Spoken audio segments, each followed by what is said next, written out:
on a décidé de demander à nos consultants de jouer un petit peu les Madame Irma et de regarder dans leur boule de cristal pour nous dire qui serait le meilleur buteur à la fin de cette saison, en qui ils ont envie de croire. Habillage à la française. Nos 4 consultants vont nous donner une proposition et la présidente tranchera à l'issue de leur exercice respectif. On va commencer avec Mathieu Dossény. Je mets une petite pièce sur Miko Tadze. Tidiane Niembo. Mika Biarret. Loïc Tanzi. Ousmane Dembélé. Fred Verdier. Emmanuel Emega. Le Strasbourgeois. Voilà pour les propositions des uns et des autres. On va reprendre ce tour de table et vous allez avoir un peu de temps pour étayer votre pressenti. On va commencer avec vous, Mathieu Dossény. Georges Mikotadze, parce que déjà j'adore ce joueur. C'est un joueur qui a une technique vraiment au-dessus de la moyenne, avec une dextérité à pied droit, pied gauche quasi équivalente. Il a été, je pense, pas été mis dans les bonnes dispositions l'année dernière, avec un statut un peu trop lourd à porter. Et le sprect de Lacazette qui rôdait sur lui, je pense que ça a été un petit peu trop dur, trop rapidement. Et petit à petit, voilà, il était mis titulaire. Après, petit à petit, il a été remplaçant. Et il a fait, malgré tout, il a fait le dos rond. Il s'est refait un peu la cerise l'année dernière en Europa League. Et là, on voit qu'il est rentré en totale puissance et il a montré des choses vraiment top sur toute la fin de saison. Et là, je pense que cette année, c'est son heure. On va lui donner un peu les clés du camion, comme on peut dire ça. Et je pense que vraiment cette année, si l'OL fait une bonne saison, il en sera grandement responsable. Donc j'ai envie de croire en Georges Mikotadze. Même si vous avez choisi d'autres profils, vous pourriez croire à la possibilité Mikotadze en haut du classement des buteurs. Pour être en haut du classement des buteurs, il faut souvent être dans une équipe qui performe bien. Est-ce que vous voyez Lyon suffisamment haut pour porter un potentiel meilleur buteur ? C'est ça la grande inconnue. C'est qu'on ne sait pas ce qu'ils ont dans l'estomac. Ouais. On ne doute pas de Mikotadze, mais en revanche, on peut peut-être douter de... Moi, je suis d'accord avec toi, Mathieu. Mikotadze, c'est un super buteur. Il n'y a aucune raison que, justement, le départ de Lacazette ne lui permette pas de déployer ses ailes. Mais dans quel collectif, sous quelles conditions, avec quelle sérénité, on peut pas... c'est difficile de le dire aujourd'hui, mais c'est un pari qui est hyper alléchant et attrayant. Oui. On sait ce qu'il a perdu en termes de passeurs. Il a perdu quand même Cherki, Almada, et des joueurs avec qui s'entendait plutôt bien. Il faut voir ce que ça va donner avec ceux qui vont le remplacer cette saison. Et puis, est-ce que Malik Fofana sera là pour l'alimenter aussi en bon ballon ? C'est pas encore ça non plus de ma série. Moi, je suis comme Mathieu, j'aime le profil de Mikotadze, la sensibilité foot qu'il a, mais je trouve qu'on superpose une inconnue sur une inconnue. Il y a l'inconnu sur l'animation offensive de l'OL, là-dessus on est dans le flou total. Et même sur la faculté à Mikotadze de pouvoir s'imposer comme l'attaquant de l'OL, j'entends le facteur Lacazette, mais la saison dernière, il y a eu quand même un moment où Lacazette, il tirait sérieusement la langue par rapport à tout ce qu'il avait assumé du calendrier des Jeux Olympiques, etc. Et Mikotadze, il a eu des spots. Et moi, j'ai pas l'impression qu'il ait saisi les occasions. Toujours en Coupe d'Europe, en Ligue Europa, je trouve qu'il était beaucoup plus efficace. Mais en Ligue 1, il y a eu des moments, c'était sur des rentrées de jeu. Ils ont quasiment marqué le même nombre de buts, Mikotadze et Lacazette sur la saison. Pour le coup, je crois que c'est, franchement, peut-être un de plus pour Lacazette, mais je crois qu'ils ont quasiment le même nombre de buts. C'était surtout en début de saison. Oui, justement, l'animation, j'allais en parler, l'animation sur la préparation était plutôt intéressante. On parlait de pourvoyeur de ballon avec ce jeune Kalis Mera, là, dont on ne sait pas grand-chose, on en a parlé hier. Il ne faut pas commencer à dire... Non, mais sans l'enflammer, mais ça pourrait évidemment être un des pourvoyeurs de ballon. C'est un super joueur, mais il faut pas que la saison de l'OL dépende de lui. Voilà, lui, je pense qu'il faut le laisser tranquillement s'adapter cette saison à la Ligue 1. Et oui, sur peut-être la deuxième partie de saison l'année prochaine, ça peut devenir un super joueur pour l'OL. Mais si on commence à dire que Mera va devenir le meilleur passeur de l'OL pour Mikotadze, ça sera peut-être le cas.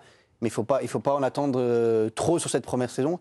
Et sur Mikotadze, oui, il fera top 5 meilleur buteur. Moi, j'ai pas de doute là-dessus. Juste bien avec Mikotadze, c'est que c'est un attaquant qui peut s'adapter un peu à tout. Que ce soit sur un bloc bas, sur l'OL, c'est un attaquant qui peut prendre les espaces.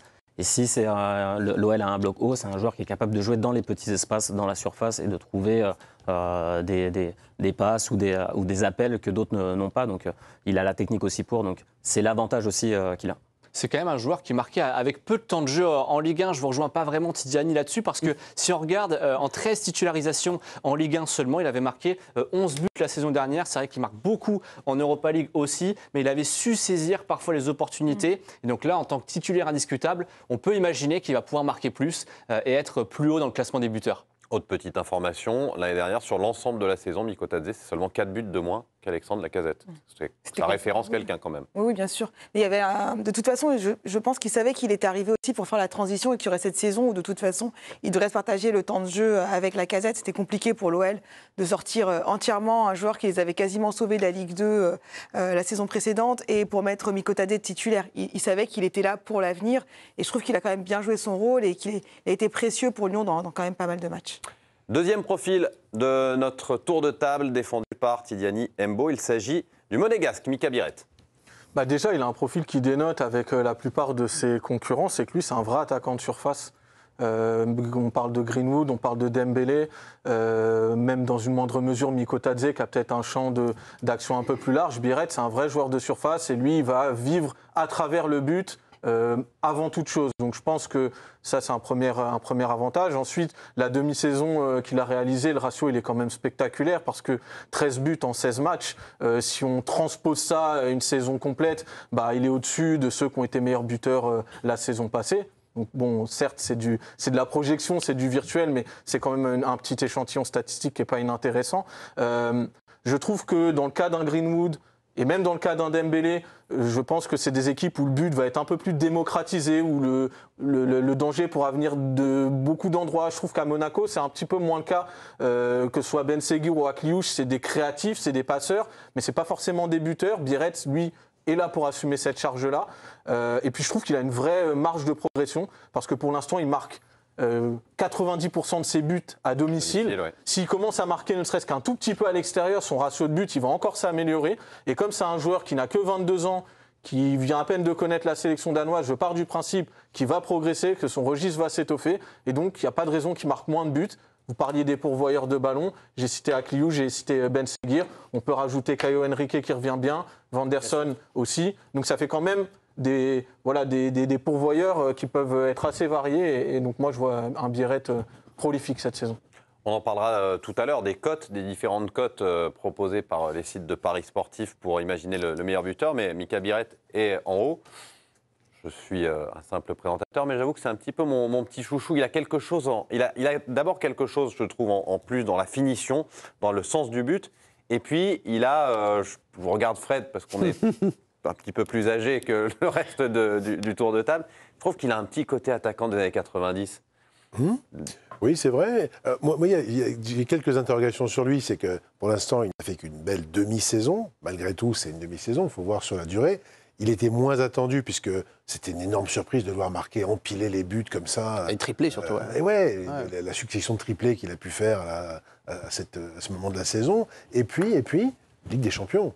Donc, qui dit Ligue des Champions dit forcément 8 matchs minimum. Avec Monaco, ce qu'ils ont montré la saison dernière, pas de raison de ne pas penser qu'ils vont à nouveau pouvoir aller soit en barrage, soit même en huitième de finale. Donc, ça veut dire beaucoup d'attention portée, beaucoup d'influx dépensés. Et donc, pour un garçon, comme tu l'as rappelé, de 22 ans, c'est pas si facile de confirmer vraiment quand il est très attendu et donc très surveillé. Donc c'est le seul bémol que je mets. J'ai été très, très admiratif du potentiel vraiment qui a explosé l'an dernier sur cette demi-saison, mais là, ça sera vraiment différent avec beaucoup de projecteurs. Il avait quand même marqué 2 buts en 8 matchs avec Stuttgart en Ligue des Champions. D'accord, c'est pas énorme, mais c'est un niveau qu'il a déjà appréhendé et qui connaît un petit peu. Et contre Benfica, il était passé à côté. Oui. Puisqu'il avait joué le match, je crois, uniquement le match retour. Il était là joué là-bas, ouais. Mais il n'avait pas été très bon. Parce qu'il marque beaucoup, mais il n'est pas si régulier que ça. Hein. Il marque beaucoup sur peu de matchs, en fait. Il met des triplés, des doublés, mais il y a des matchs où il passe totalement au travers dans la saison. Beaucoup parce qu'il marque à domicile, comme le disait Tidiane. Parce qu'il est peut-être, par rapport aux autres, un peu plus tributaire du rendement de l'équipe. Peut-être. Tu vois, là où un Greenwood peut peut-être à un moment Exactement. prendre le ballon tout seul et puis faire une action de classe comme il a fait contre le Havre. J'ai cette action qui me revient en tête en fin de saison. Biarritz, il faut que le ballon il arrive dans la surface. Donc ce que je disais tout à l'heure sur le côté joueur de surface, il y a les avantages mais il y a aussi cet inconvénient-là. C'est exactement. Vous parlez tous les- Timothée de référence d'il y a 20 ans, bah, c'est le nouveau Dado Perchaud. Il peut mettre des quadruplés, des triplés, comme Dado Perchaud, et puis de temps en temps passer sur 3 ou 4 matchs un peu à côté. Et son côté pur Dado, attaquant, c'était plus de 3 matchs, quand même. on le retrouve dans les statistiques, ce côté pur buteur. Il les mettait quasiment un but par match, c'est 0,8 buts par match. Là, je vous rejoins du coup, Tidjani, sur cette dynamique exceptionnelle sur laquelle il reste sur cette deuxième partie de saison en Ligue 1. Et puis, il avait surtout marqué 3 triplés, Voilà, donc qui est quand même 3 matchs déjà, c'était exceptionnel. bien. C'est déjà Même. pas mal. Donc, il a tout pour faire le prochain meilleur buteur de Ligue 1. Et il va être beaucoup plus surveillé, ça c'est une certitude. Là, il est arrivé dans l'inconnu total. Des fois, il passait un petit peu à travers les radars. Là, cette année, il y aura forcément des spécifiques vidéos sur lui. Les défenseurs vont l'attendre. Donc, ça va être à lui de trouver encore d'autres subterfuges. Et si c'est le futur d'Ado Perchaud, Monaco fait finale l'année prochaine. C'est des champions. Pas mal, hein? Pas mal. On va leur souhaiter. Prochain profil, un peu plus convenu. Ouais, bien sûr. Mais de la part d'un suiveur du Paris Saint-Germain au quotidien, on n'est pas tellement surpris. Et il fallait que quelqu'un choisisse Ousmane Dembélé, Loïc Tanzi. Bah, c'est le meilleur joueur du monde actuellement dans la meilleure équipe du monde, ou l'une des meilleures équipes du monde, si vous comptez Chelsea qui a gagné la Coupe du Monde des clubs. Non, aujourd'hui, il est dans l'équipe qui va le plus marquer, donc la meilleure attaque de Ligue 1.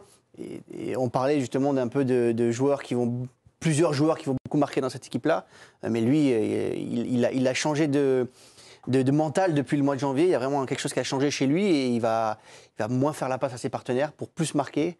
Et si on regarde son temps de jeu l'année dernière, il n'a pas tant de joué que ça en Ligue 1. Et pour aller le chercher en tant que meilleur buteur, ça a été très compliqué.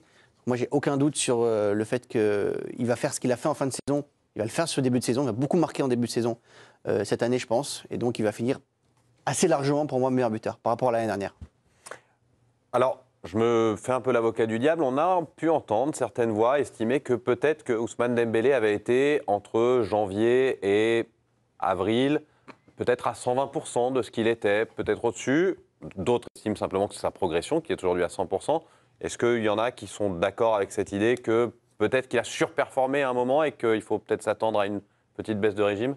À partir du moment où on a eu cette impression qu'il avait cette prise de conscience, peut-être provoquée par certains ratés monumentaux. Moi, j'étais dans le stade sur le match du Parc contre l'Italie.